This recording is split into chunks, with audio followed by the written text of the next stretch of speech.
Anda kembali lagi dalam webinar Kemendikbud RI Sarjana Terapan Jawaban Industri Masa Depan begitu ya, dan kita akan menjawab sejauh mana nanti industri masa depan ini akan benar-benar menyerap teman-teman dengan kemampuan soft skill yang baik begitu, yang dipersiapkan juga sudah dari sejak dini begitu ya, kebutuhan akan industri di masa depan.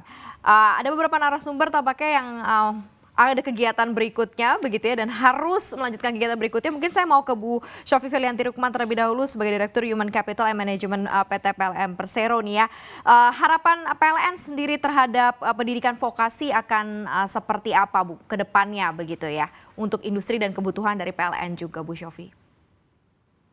Aku nggak, tadi keputus Mbak Maria, Oke. saya nggak dengar. Gimana Baik, pertanyaannya? seperti apa harapan PLN sebenarnya terhadap pendidikan vokasi ke depannya untuk menjawab juga kebutuhan PLN begitu ya, akan serapan tenaga kerja nanti di masa depan nih, akan seperti apa Bu Syofi? Jadi gini, jadi kami tuh berharap, jadi memang harus ada konsep link and match itu tadi ya, keterkaitan dan kesepadanan. Jadi kita akan terus tingkatkan, jadi konsep keterkaitan antara lembaga pendidikan dengan kami, dengan industri untuk dunia kerja ini sangat kita perlukan. Jadi memang sehingga pendidikan dan pemasok tenaga kerja dapat mempunyai hubungan-hubungan yang cukup erat, sehingga kami mendapatkan talent-talent terbaik sejak awal gitu, dan sudah dipersiapkan dengan baik sejak awal untuk bisa mendukung visi misi kami untuk menjadi perusahaan terbaik se-Asia Tenggara gitu ya, dan menjadi pilihan nomor 1 pelanggan di kemudian hari. Nah, ini mungkin tadi konsep link and match-nya ini yang harus kita tingkatkan ke depannya. Saya rasa itu mungkin harapan kami di PLN untuk program vokasi D4 ini. Oke, ini mungkin sebagai closing statement-nya Bu Syofi juga ya, mungkin untuk teman-teman juga yang saat ini menyaksikan acara kita pada hari ini begitu ya, dimanapun begitu ya, mungkin sedang mempersiapkan diri untuk punya karir, sedang memilih jenjang pendidikan karir begitu ya, dari industri, dari PLN, mungkinnya bisa memberikan gambaran begitu ya untuk teman-teman apa sih yang memang harus lebih diperdalam atau lebih dipecut lagi nih bagi diri sendiri agar kebutuhan industri pun terjawabkan dan teman-teman bisa mempersiapkan diri dari sekarang, Bu Syofi. Ya, jadi apa namanya, yang pasti kompetensi gitu ya, skill gitu. Dan juga sebenarnya kami di dunia kerja ini kan tidak semata-mata memerlukan orang yang punya kemampuan akademis yang sangat tinggi gitu ya. Tetapi pasti kompetensi, skill itu kami butuhkan gitu ya. Kemampuan teamwork itu yang sangat kita perlukan, karena kita bekerja di sini nggak bisa sendiri-sendiri, kami adalah teamwork. Itu yang kita perlukan, dan juga orang yang selalu bisa beradaptasi dengan segala situasi gitu. Nah, kayak kami sekarang dengan kondisi seperti ini, kita juga harus sangat adapt ya dengan situasi yang ada, sehingga memang organisasi pun itu juga harus menyesuaikan gitu loh, sehingga organisasi yang berhasil itu bukanlah organisasi yang apa namanya, yang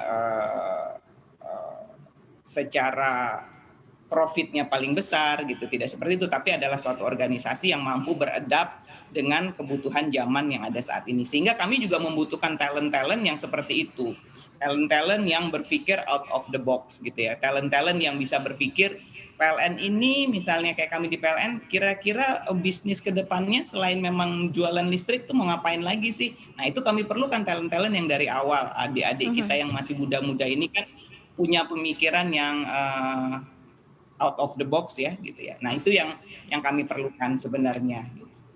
Kira-kira Oke, seperti itu. baik. Buat memang standar lah kompetensi itu kita perlukan pasti. Baik, terjawab ya, dan mudah-mudahan dicatat nih buat teman-teman para peserta hari ini. Terima kasih sudah bergabung Ibu Syofi Felianti Rukman, Direktur Human Capital and Management PT PLN Persero. Terima kasih, sehat-sehat ya Ibu, selamat sore. Terima kasih, izin Baik. Pak Ikan, Pak Terima kasih Faisal, Bu Syofi. Bu Farida, Sukses Ibu, terus sehat. sehat semua. Terima kasih. Sukses Ibu, baik. Selamat sore. Pak Wikan, saya mau ke Pak Wikan juga nih. Pak Wikan, mungkin gambaran saja begitu ya, ini juga bisa sebagai closing statement juga nih buat Pak Wikan. Strategi Kemendikbud nih agar lulusan vokasi dapat terserap juga di dunia usaha dan juga dunia industri. Akan seperti apa nanti step-step yang disiapkan juga nih Pak Wikan? Sama dengan Bu Sofi, link and match tadi itu, masak bersama. Dari awal tuh dibikin bersama, dirancang bersama. Pokoknya industri jangan tunggu di belakang, maju ke depan kita garap bersama. Nah, kemudian untuk kebijakan memang, terus bagaimana dengan D3? Kalau kebijakan kami D3 itu bukannya semuanya dinaikkan jadi D4, karena keputusan D3 untuk upgrade jadi D4 itu kembali ke kampus masing-masing. Jadi kalau kampus masing-masing, sekolah vokasi atau politeknik itu masih tetap ingin bertahan dengan D3, dipersilahkan. Tapi memang untuk Kementerian Direktorat Jenderal Pendidikan Vokasi, kita akan memperkuat fokus penguatan itu untuk SMK, D2, D4. D3 ya tetap didukung lah, tapi fokusnya nanti banyak ke D4 dan S2 terapan atau magister terapan. Bagi tambahan juga, untuk sarjana terapan itu biasanya menggunakan kuliahnya itu sistem blok Pak Faisal. Jadi 2 minggu full itu satu mata kuliah, misalnya D4 teknik manufaktur. Itu ada mata kuliah pengelasan, teknik pengelasan. Itu Pak Faisal, itu kuliah paling cuma berapa kali, tetapi 2 minggu full dari jam 7 pagi hingga jam 4 sore. Selama 10 hari, itu benar-benar ngidupin mesin las, kemudian ngelas, dan hasil lasnya itu benar-benar quality-nya itu benar-benar di-assess oleh expert, sehingga ketika dia lulus dari mata kuliah pengelasan logam itu, dia layak untuk ikut uji sertifikasi pengelasan. Itu kalau dia ingin menjadi pengelas lebih ahli, karena ada beberapa mata kuliah lain seperti CAD/CAM CNC, atau kontrol otomasi, dia bisa mendapatkan sertifikasi kontrol otomasi.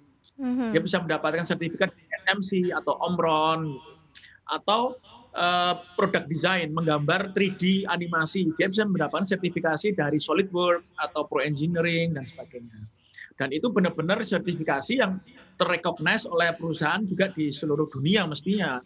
Karena yaitu tadi, upgrading D3 menjadi sarjana terapan itu benar-benar harus dilakukan bersama dengan industri dan termasuk stakeholder,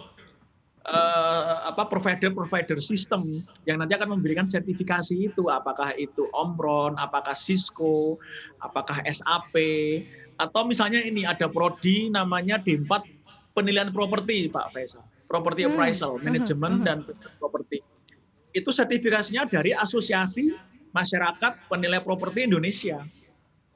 Sertifikasinya, dan yang ada juga dari sana. Kurikulum juga dibikin bersama dengan mereka, sehingga nanti lulusannya itu akan menjadi penilai-penilai properti yang sudah tersertifikasi untuk level-level dasar, sehingga dia bisa langsung menjadi penilai properti junior.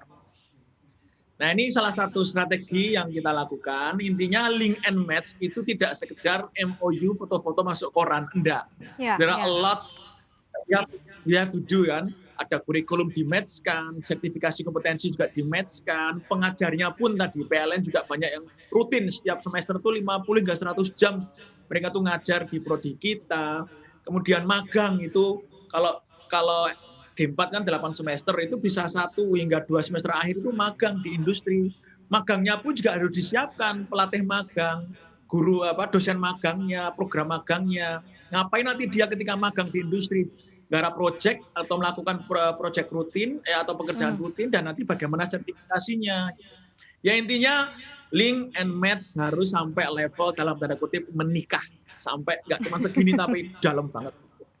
Oke, nah Pak Wikan, sebelum beranjak ya, teman-teman yang hari ini menyaksikan juga pengen dong dapat pesan begitu ya dari Pak Wikan juga begitu ya, yang pernah juga menjalankan pendidikan serupa begitu ya, dan strugglingnya begitu. Nah, mungkin teman-teman sekarang yang sedang ingin memilih pendidikan tinggi seperti apa, mungkin butuh gambaran dan juga pencerahan dari Pak Wikan nih. Ya kalau untuk anak SMA dan SMK yang sekarang masih SMA, SMK atau MA, kalau mau kuliah ya itu pilihlah prodi yang sesuai dengan passion. Tetapi tidak hanya passion, pelajari S1 itu kayak apa, D4 kayak apa. Kemudian next-nya pelajari profil job di masa depan atau job profile. profesinya di masa depan. Cocok enggak dengan passion? Kembalikan. Saya misalnya, saya mungkin bisa belajar biologi, matematika dengan kenceng ya, tetapi karakter saya kalau jadi masuk ke dokteran, wah ya stres loh, saya tuh bau darah aja muntah. Nggak passion gitu. Nah, artinya gini, pilihlah prodi sesuai dengan passion dan harus jujur. Dan orang tua juga harus paham, masa depan itu sudah nggak sama dengan masa lalu. Banyak pekerjaan yang hilang, banyak job yang lahir. Digital technology itu menjadi persyaratan, soft skill itu menjadi persyaratan. Nah sehingga tolong pilihlah prodi yang memang sesuai passion, pahami masa depannya, dan lakukan sesuai dengan visi, goals di masa depan mau seperti apa. Itu yang masih mahasiswa, itu masih SMA, SMK ya. Yang sudah telanjur mahasiswa, ya sudah kalau masuk S1, tetapkan passionmu adalah untuk mengarah ke analytical, tapi tambahkan soft skill. Kalau yang sudah D4, ya ayo, kamu itu adalah bagian dari resep makanan yang dibikin bersama dengan industri, link and match tadi itu. Tapi jangan lupakan soft skill. Soft skill itu, ini mazhab saya gini, kalau soft skill dan karakternya itu kuat, passionnya kuat, paham masa depan mau jadi apa, hard skill itu akan ngikut itu, karena akan memiliki learning skills, atau skills untuk belajar secara mandiri, hal-hal yang baru sepanjang hayat. Itu mazhab saya seperti itu. Sehingga kalau soft skill karakter itu dikuatin bersama hard skill, nanti otomatis dia akan terus menjadi pembelajar mandiri, dengan gairahnya dia akan terus lakukan itu semua dengan kesenangan.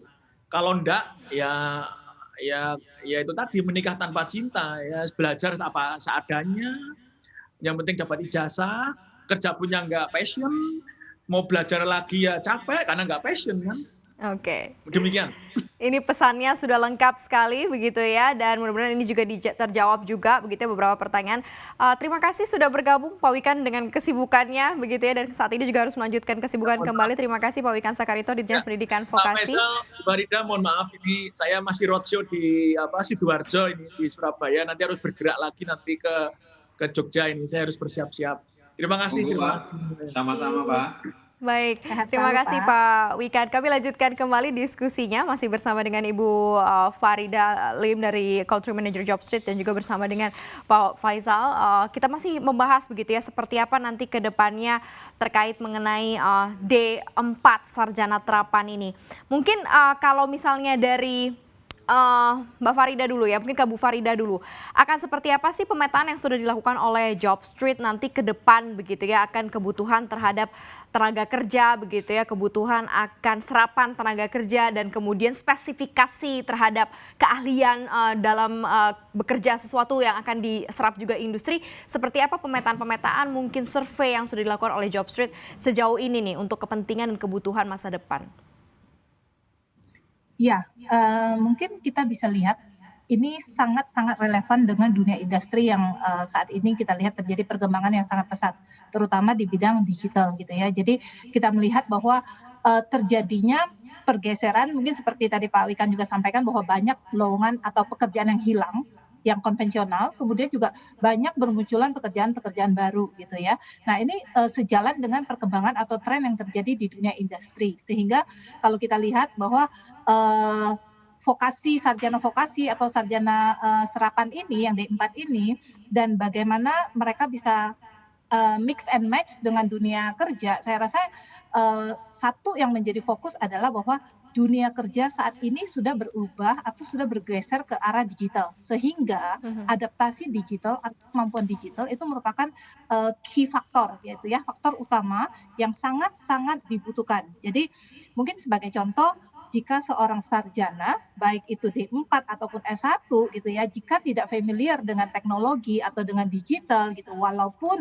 lulus dengan nilai terbaik atau cum laude gitu ya, tapi tidak familiar dengan digital, maka itu menjadi suatu tantangan agar bisa mendapatkan pekerjaan yang sesuai dengan yang mereka inginkan. Satu. Kemudian yang kedua adalah kita lihat bahwa persaingan di dunia kerja juga sangat-sangat kompetitif saat ini, di mana yang memiliki skill khusus, yang memiliki keahlian yang dicari oleh perusahaan itu menjadi sangat high demand. Sehingga kita lihat bahwa perusahaan ingin cepat, semua ingin serba cepat, sehingga mereka akan mencari kandidat atau talent yang memang siap pakai gitu ya. Jadi bisa memenuhi apa yang mereka cari atau perusahaan cari, dan talent tersebut bisa melakukan penyesuaian atau menghasilkan result dengan cepat gitu ya. Nah, ini menjadi suatu hal yang sangat-sangat dicari oleh perusahaan saat ini. Sehingga kalau zaman dulu saya melihat tren iklan lowongan adalah dicari sarjana ini gitu ya, pengalaman ini, nilai sekian gitu ya. Itu sudah jarang terjadi atau terjadi pergeseran yang signifikan, di mana yang panjang lebar dijelaskan saat ini adalah job description gitu ya, di mana harus bisa ini, harus bisa ini, harus bisa itu gitu ya. Nah, itu yang terjadi pergeseran yang sangat signifikan jika kita melihat lowongan yang ditayangkan oleh perusahaan atau dunia industri saat ini. Oke, berarti sangat-sangat menjawab dan mungkin pemetaannya juga sudah dilihat dari sekarang begitu ya. Apalagi tadi ditambahkan beberapa poin-poin penting tentang kelebihan-kelebihan dari teman-teman sarjana terapan ya. Berarti ya mungkin ini akan jauh lebih menjawab industri ke depan. Nah, saya mau ke Pak Faisal nih. Ada pertanyaan Pak Faisal dari Yuciari Tangerang yang mau bertanya ke Pak Faisal. Pak, tadi untuk survei Pak Faisal kan ada diplomat yang jumlah penganggurannya justru berkurang. Apakah untuk lapangan kerjanya diperhatikan mereka diposisikan untuk bagian apa, dan apakah juga sesuai dan layak dengan yang mereka pelajari saat berkuliah? Karena kan saat ini lebih banyak memperkenalkan D4, sedangkan kalau saja disandingkan dengan lulusan SMK misalnya, ini sama saja gitu ya, beda dong pasti ya, karena kan D4 kan dengan keahlian soft skill yang tadi sudah dijelaskan dan ditekankan dan lebih unggul. Seperti apa sih, apakah memang penurunan penganggurannya itu memang karena jumlah lapangan pekerjaannya memang cukup besar, atau seperti apa nih kalau dari survei Pak Faisal? Ya, kalau melihat dari pattern global, maksud pattern umumnya, sebetulnya penciptaan lapangan kerja ketika ini kan berbicara yang saya sebut yang saya jelaskan tadi di datanya ya, sebelum pandemi sama setelah pandemi. Setelah pandemi itu banyak lapangan kerja formal itu yang berkurang, gitu ya.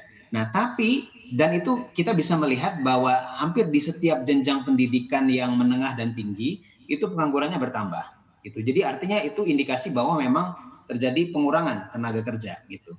Nah, jadi kalau kemudian yang lulusan diploma ini justru mengalami penurunan ya, sementara yang lain tadi yang sarjana, yang SMK, yang SLA, SLTA itu pada naik semua penganggurannya, berarti ini yang adalah dari sisi skills yang susah untuk kemudian dipecat, atau memang dia memang pada umumnya memang sudah cocok sama industrinya gitu ya.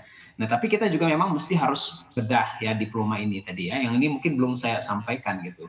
Nah, kalau tadi contoh yang disampaikan PLN ya dengan pendidikan tinggi tadi ya, itu adalah contoh link and match dengan BUMN. Nah, jadi saya pikir memang banyak juga lulusan diploma ini yang merupakan kerjasama itu tadi antara pendidikan tingginya atau lembaga pendidikannya dengan BUMN, jadi PLN, entah nanti juga Telkom atau Pertamina dan lain-lain gitu ya. Nah, tapi walaupun juga ada yang lain gitu ya, yang tidak dengan BUMN, atau private sector. Jadi mungkin itu kelebihan daripada diploma. Ya, sehingga kalau kemudian nanti mau didorong ya, bahwa ini ternyata lebih pas ini dari sisi skills-nya lebih menjawab kebutuhan si pemberi kerja atau kebutuhan industrinya. Dan kalau mau didorong semestinya kan harus lebih luas lagi ya, bukan hanya dengan BUMN tapi juga dengan private sector. Jadi artinya link and match yang tadi mau digalakkan itu memang mesti harus dengan asosiasi-asosiasi industri gitu. Nah, jadi saya pikir diploma itu tadi ya, kalau saya melihat bukan karena lapangan kerjanya banyak sekali ya, sebetulnya relatif lebih spesifik ya saya melihat ya, karena karena gini, kalau melihat dari jumlahnya itu sebetulnya lebih, diploma ini jumlah lulusannya lebih sedikit dibandingkan SMK, SLTA jauh lebih sedikit ya. Bahkan dibandingkan dengan lulusan sarjana itu lebih sedikit juga. Gitu. Jadi artinya dia dari sisi populasi lulusannya itu memang lebih rendah gitu. Tapi kalau dia tadi trennya ternyata penganggurannya turun, dengan populasi yang rendah ini ternyata lebih cocok dengan kebutuhan industri. Nah, jadi artinya yang tipe seperti ini kan harus dikembangkan. Betul, gitu betul. Ya. Nah, dengan BUMN banyak kan, berarti dengan BUMN sudah, dia tadi dengan contohnya dengan PLN. Dan akan lebih bagus lagi kalau dengan private sector, karena private sector kan tentu saja lapangan pekerjaan tercipta jauh lebih banyak gitu. Sehingga kerjasama link and match tadi dengan asosiasi industri itu sangat dipentingkan sekali, harus didorong sekali. Karena yang ingin mau masuk diploma juga, gini pasti akan bertanya-tanya nanti kerjanya di mana sih, betulnya gitu ya.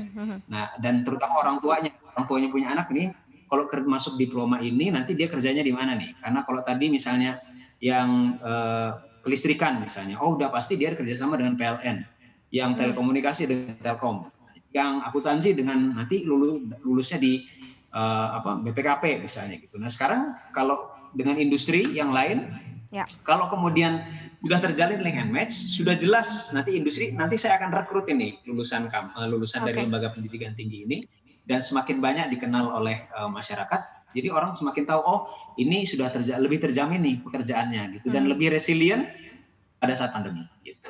Oke, jelas sekali ya.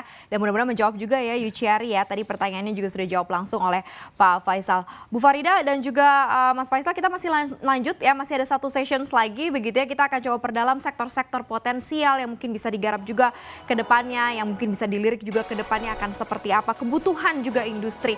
Ya teman-teman juga masih terus saksikan dan masih terus bersama kami di webinar Kemendikbud RI Sarjana Terapan Jawaban Industri Masa Depan akan kembali sesaat lagi.